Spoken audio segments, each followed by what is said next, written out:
but I'm telling you, Lev laid it out for me today.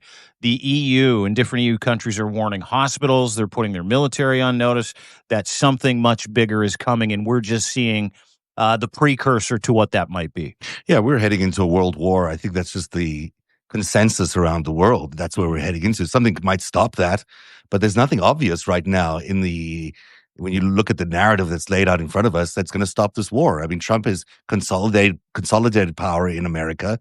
He's going to continue to be as fascistic as he can be. Even if he's not there, it'll be Vance who will do exactly the same.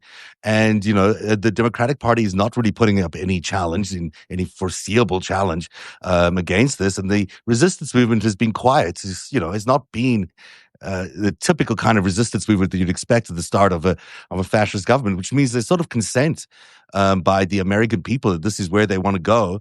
And if this is where they're going to go, it ultimately leads to world war, because that's what Putin wants to do next.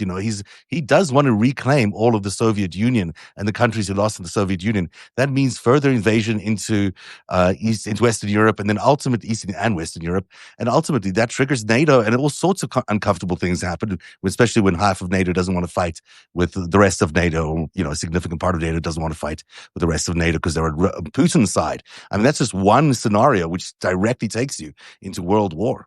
Can we also, just allay the fact that North Korea is currently in Ukraine, China is currently in Ukraine, Iran is currently in Ukraine, yeah.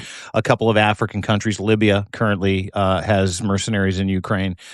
This already is to some extent a world war, but